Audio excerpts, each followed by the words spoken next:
Este programa es el segundo de 2 en los que estamos buscando comprender que los cambios que ocurren en tu cuerpo y en las emociones que están vivenciando se deben al funcionamiento del sistema endocrino. Así que atentos. Buenos días, Rocío, tu saludo. Buenos días a todas y todos. Igual para mí es un gusto de compartir este espacio radial. Les recordamos que este es el programa de radio del Ministerio de Educación para estudiantes de tercer y cuarto grado de educación secundaria Aprendo en Casa. En el programa de hoy comprenderás que los cambios hormonales que vienen ocurriéndoles a cada uno de ustedes influyen también en sus emociones y por lo tanto en su estado de ánimo. Y como reto, te proponemos que identifiques el efecto que causan algunas hormonas y neurotransmisores en las emociones y puedas elaborar una explicación científica de por qué sucede. Para que construyas esta explicación, a lo largo del programa te ofreceremos información y te plantearemos algunas preguntas más para ir centrando el recojo de las ideas clave que te servirán para lograr la meta. Más adelante podrás compartirla con tus compañeros, compañeras y tu profesor o profesora por los medios que tengas disponible. Pero se estarán preguntando qué deben hacer para responder al reto del programa de hoy. Pues déjenme decirles paso a paso lo que haremos. Primero, te presentaremos información científica que habla del efecto de algunas hormonas en las emociones y que deberán escuchar con mucha atención y tomar nota de las ideas importantes. Segundo, es importante que presten atención a las referencias a autores o cantidades en porcentajes, clasificaciones y cosas parecidas que mencionaremos en el programa y que deberán tomar nota de los mismos. Tercero, que usando los datos del primer y segundo paso deben construir una explicación que escribirán en una carilla de su cuaderno. Cuarto paso, que comentes con toda la familia las ideas que escribiste con base en los pasos anteriores y expliques a tus padres o adultos de la familia el efecto que causan algunas hormonas y neurotransmisores en las emociones y que puedas elaborar una explicación científica de por qué sucede. Queremos recordarte que en el programa anterior hablamos que el sistema endocrino se encarga de segregar una variedad de hormonas que controlan el crecimiento y desarrollo de las personas, no solo desde la pubertad hacia la adolescencia, sino a lo largo de toda su vida. Por eso es importante que estemos pendientes de si tiene un buen funcionamiento, por lo que necesitaremos de un médico especializado en estos temas. Por eso, será importante que prestes atención a la conversación que tendremos con Wilfredo, ya que ambos iremos comentándote ideas que te servirán para resolver nuestro reto de hoy. Les recordamos que este es el programa de radio del Ministerio de Educación para estudiantes de tercer y cuarto grado de secundaria Aprendo en Casa. Queridos estudiantes, el programa de hoy lo dividiremos en 2 momentos. En la primera parte hablaremos acerca de qué son las emociones y sentimientos y en la segunda parte les hablaremos acerca de qué hormonas y neurotransmisores están presentes cuando experimentamos una emoción o un sentimiento. Así que atentos. Iniciaremos con la primera parte y les comentaremos qué son las emociones y sentimientos. Así que presten mucha atención a los datos importantes que les iremos mencionando y tomen nota de algunos que ustedes crean que sean importantes y que les ayudará a responder o cumplir el reto de hoy. De seguro se están preguntando qué son las emociones y los sentimientos. ¿Serán lo mismo? De las emociones, el neurofisiólogo Antonio Damasio, en su libro La sensación de lo que ocurre, publicado en 2001, dice: las emociones son expresiones psicológicas y biológicas. Emoción es un término genérico utilizado para referirse a la adaptación por parte de los individuos a estímulos provocados por personas, animales o cosas. Por ejemplo, cuando la profesora revisa nuestro trabajo y nos ponemos alegres por los buenos comentarios que hace respecto al mismo, o cuando nos sudan las manos y nos ponemos nerviosos y sentimos temor porque de repente no hicimos la tarea. O tal vez cuando se aproxima la persona que nos atrae y nos sudan las manos, o sentimos cosas raras en el estómago, o hasta a veces nos abochornamos. Generalmente, las emociones son de menor duración que los sentimientos y se cree que son las que impulsan y motivan a que las personas actúen de una u otra manera, porque son más intensas que los sentimientos. La emoción está asociada con el temperamento, la personalidad y con la motivación de las personas. Los estados emocionales son causados por la liberación de hormonas y neurotransmisores que luego convierten esas emociones en sentimientos. A continuación, te mencionaremos algunos nombres de los neurotransmisores y algunas hormonas que cumplen funciones similares. Por ejemplo, entre los neurotransmisores más importantes tenemos la dopamina y la serotonina. Y entre las hormonas que cumplen funciones parecidas encontramos la noradrenalina, el cortisol y la oxitocina. Se puede decir que las emociones provienen especialmente de la forma en que trabaja nuestro cerebro y por consiguiente nuestro organismo. El cerebro es el que se encarga de convertir a las hormonas y a los neurotransmisores en sentimientos. Así es, Wilfredo. Los sentimientos son la toma de conciencia de las emociones. Sirven para expresar de forma más racional nuestro estado anímico. Los sentimientos son más duraderos que las emociones y las emociones son más intensas que los sentimientos, ya que ellos son el resultado de estas. La palabra sentimiento viene del verbo sentir y se refiere a un estado de ánimo afectivo de larga duración, generalmente que se presenta en la persona como producto de las emociones que le hacen experimentar algo o alguien. La palabra sentimiento se utilizaba antiguamente para referirse a todas las experiencias sensoriales y subjetivas, pero actualmente, en el campo de la psicología, se usa para designar las experiencias subjetivas que forman parte de los individuos y que son el fruto de las emociones. El desarrollo de la empatía es lo que permite a las personas poder entender los sentimientos de los demás.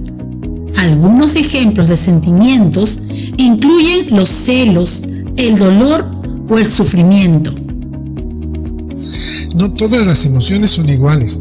Algunos autores como Redorta en su libro Conflicto y Emoción, publicado el año 2006, y Vizquerra en su libro Educación Emocional, publicado el año 2000, clasifican las emociones en dos: emociones negativas y emociones positivas. Ellos dicen que las emociones negativas las experimentamos como algo desagradable y requieren de mucha energía para afrontar esta situación y cambiarla.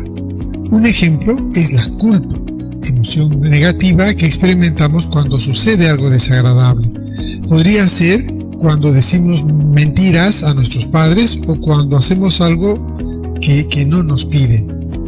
Posiblemente eso nos haga sentir culpables. Y las emociones positivas son aquellas contrarias a las emociones negativas. Tenemos sensaciones agradables que favorecen nuestro bienestar. Experimentar este tipo de emociones como el amor, la alegría, la felicidad, la satisfacción es un aspecto central de la naturaleza humana, pues contribuye a mejorar la calidad de vida. Un ejemplo claro de este tipo de emociones es el humor. El humor es útil para hacernos reír, sentirnos bien y cómodos en algunas situaciones, como cuando alguien cuenta una anécdota graciosa o un chiste, o cuando a alguien le pasa algo divertido. Aquí terminamos la primera parte, así que te recomendamos que puedas buscar más información respecto a las emociones y sentimientos. A continuación, en la segunda parte del programa, hablaremos de qué hormonas y neurotransmisores están presentes cuando experimentamos una emoción o un sentimiento. Debemos recordar que nuestro cerebro funcionan por medio de conexiones eléctricas, neuronas y reacciones químicas. En estas reacciones químicas, los neurotransmisores juegan un papel importante cuando se trata de las emociones. Pero antes de seguir, debemos recordar qué son las hormonas y aprender qué son los neurotransmisores, ya que son muy diferentes. En el programa anterior, dijimos que las hormonas son mensajeros químicos del cuerpo, transmiten información e instrucciones entre conjuntos de células y que son liberadas por glándulas. Aunque por el torrente sanguíneo circulan muchas hormonas diferentes, cada tipo de hormona está diseñada para ser leída solamente sobre determinadas células de un órgano, que se conoce como órgano objetivo. Wilfredo les dirá qué es un neurotransmisor. Así es, Rocío. Un neurotransmisor es una biomolécula que transmite información de una neurona a otra neurona consecutiva y que están unidas mediante una sinapsis. Cuando se libera un neurotransmisor, este va solo a un tipo de célula, las neuronas, que envía información mediante sinapsis, mientras que las hormonas se comunican con los órganos.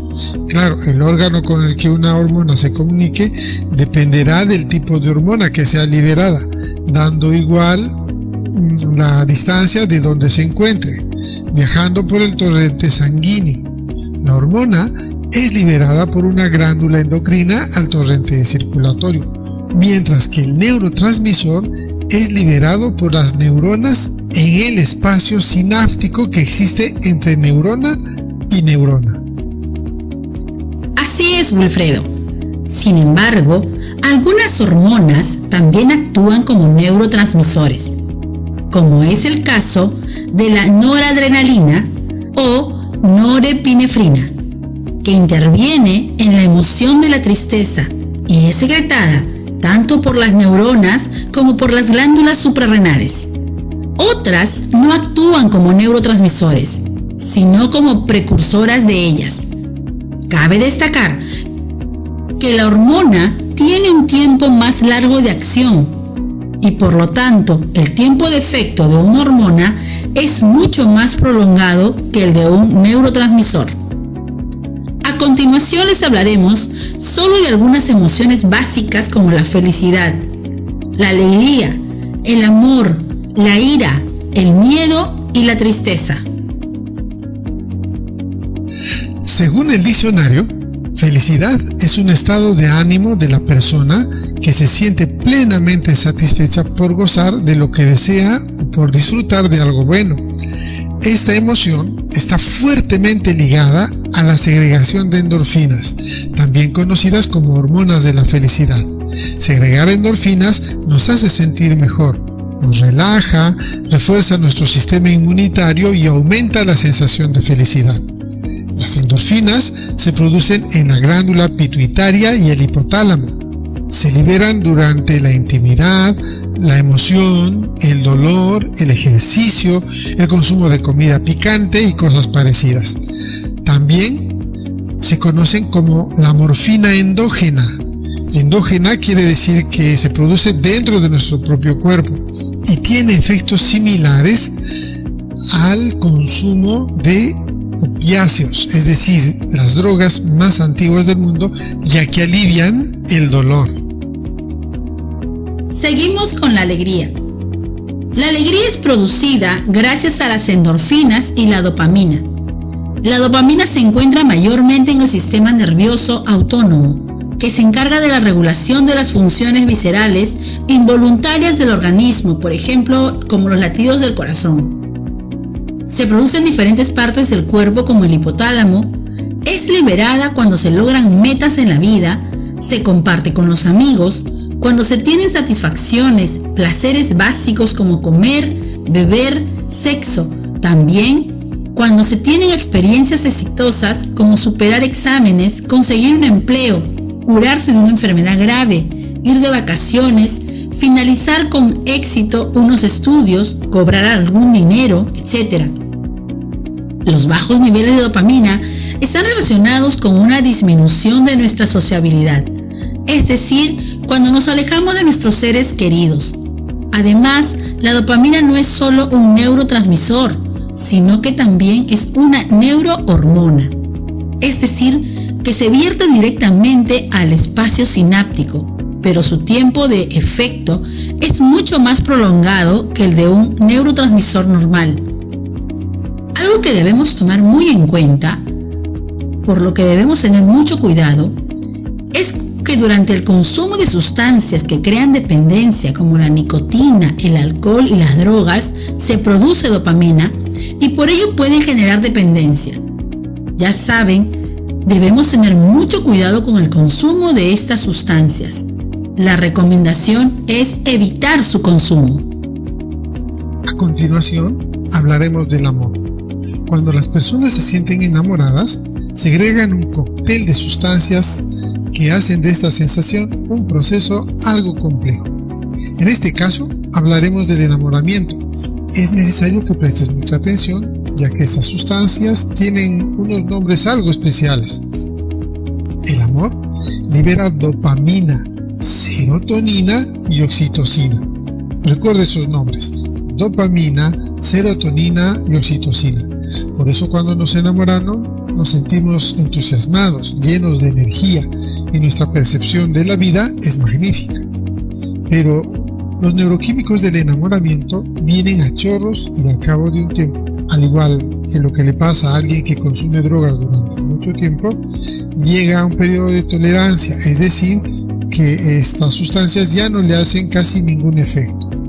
Los neurólogos expertos, como Gareth Lang de la Universidad de Edimburgo, creen que la oxitocina ayuda a fortalecer lazos permanentes entre los enamorados tras la primera oleada de la emoción.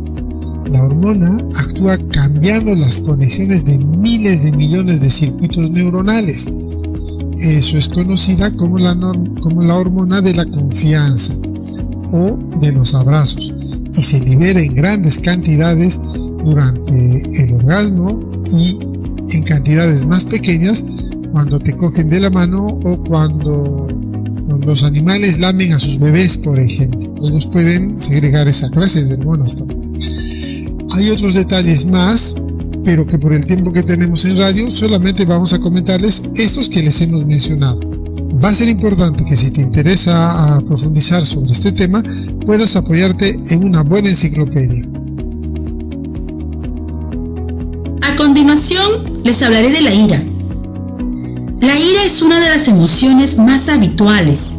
Incluye sentimientos como el rencor, la rabia, la indiferencia, la envidia, el enfado. A menudo mucha gente se pregunta, ¿qué tiene ganas de hacer cuando siente ira? La respuesta es fácil. Cuando sentimos ira, queremos gritar, pegar, insultar. En definitiva, de lo que tenemos ganas de hacer es de agredir. Se dice que los jóvenes son más propensos a utilizar el ataque físico directo.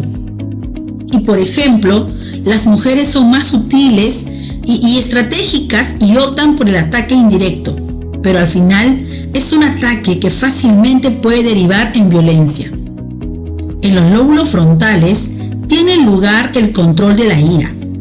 Las lesiones en esta área impiden su control, ya que bloquean los mecanismos corticales inhibitorios. Los bajos niveles de serotonina provocan la aparición de la ira y pueden derivar en problemas de agresividad. Este neurotransmisor funciona como inhibidor del enfado, de la temperatura corporal, de la ira y la agresión. A continuación, Wilfredo les comentará sobre el miedo. Según la Real Academia de la Lengua Española, el miedo es la angustia por un riesgo o daño real o imaginario. La manera más frecuente de hacerle frente al miedo es la evasión o huida, es decir, las personas escapan de las situaciones peligrosas siempre y cuando puedan. Si no pueden escapar, el miedo los impulsa a desafiar el peligro. El miedo es una de las emociones más poderosas, ya que sirve para ponernos a salvo o defendernos. La causa de que sintamos miedo es la mezcla de 3 neurotransmisores y su influencia. Los neurotransmisores que provocan que sintamos miedo son la dopamina, la serotonina y la noradrenalina. El hecho de que estos 3 neurotransmisores actúen para sentir esta emoción también provoca la sensación de angustia y ansiedad. Ahora hablaremos de la tristeza. Normalmente la tristeza suele producirse por la pérdida de algo o alguien que valoramos como primordial o que queremos mucho. La salud, los bienes materiales o un ser querido. También se consideran pérdidas la separación, el divorcio, una enfermedad grave, el desempleo o también la vejez. Pero muchos estudios confirman que la tristeza más grande es la muerte de un ser muy querido. Posiblemente la tristeza más grande de todas es la que se produce cuando una madre o un padre pierden a su hijo. Sufrir esta emoción en nuestro cuerpo provoca un bajón de energía, una baja efusividad y una baja propensión a las relaciones sociales. En numerosas ocasiones, la depresión es confundida con la tristeza, pero es necesario saber que están fuertemente unidas. La disminución de los neurotransmisores noradrenalina y serotonina en el cerebro es la responsable de la aparición de la sensación de pena o tristeza. Los niveles bajos de estos 2 neurotransmisores producen el efecto de pena y de debilidad mental. Esto se explica porque la serotonina es la responsable de mantener en equilibrio nuestro estado de ánimo, por lo que el déficit de serotonina conduce a un estado de ánimo triste. Te recomendamos que busques información respecto a esto que acabamos de hablar en los libros, ya que hay más detalles que seguro podrían interesarte. Ya casi estamos a punto de terminar y debemos recordarte que con las ideas clave que fuiste tomando a lo largo del programa deberás construir una explicación a tus padres o adultos con los que viven en casa el efecto que causan algunas hormonas específicas en las emociones y puedas elaborar una explicación científica de por qué sucede. Guarda ese trabajo de una carilla en el portafolio y lo coleccionarás junto con todos los trabajos de este mes. Estimado docente, con tu apoyo, el estudiante podrá concluir con su gran reto de la sesión de hoy, explicar el efecto que causan algunas hormonas específicas en las emociones y puedas elaborar una explicación científica de por qué sucede. Tendrán que construir una explicación, comunícate y bríndales retroalimentación oportuna. Otra cosa, les pedimos a los estudiantes que para el siguiente programa tengan a mano los productos de las 3 primeras sesiones, ya que nos servirán para el desarrollo del 4º y último programa.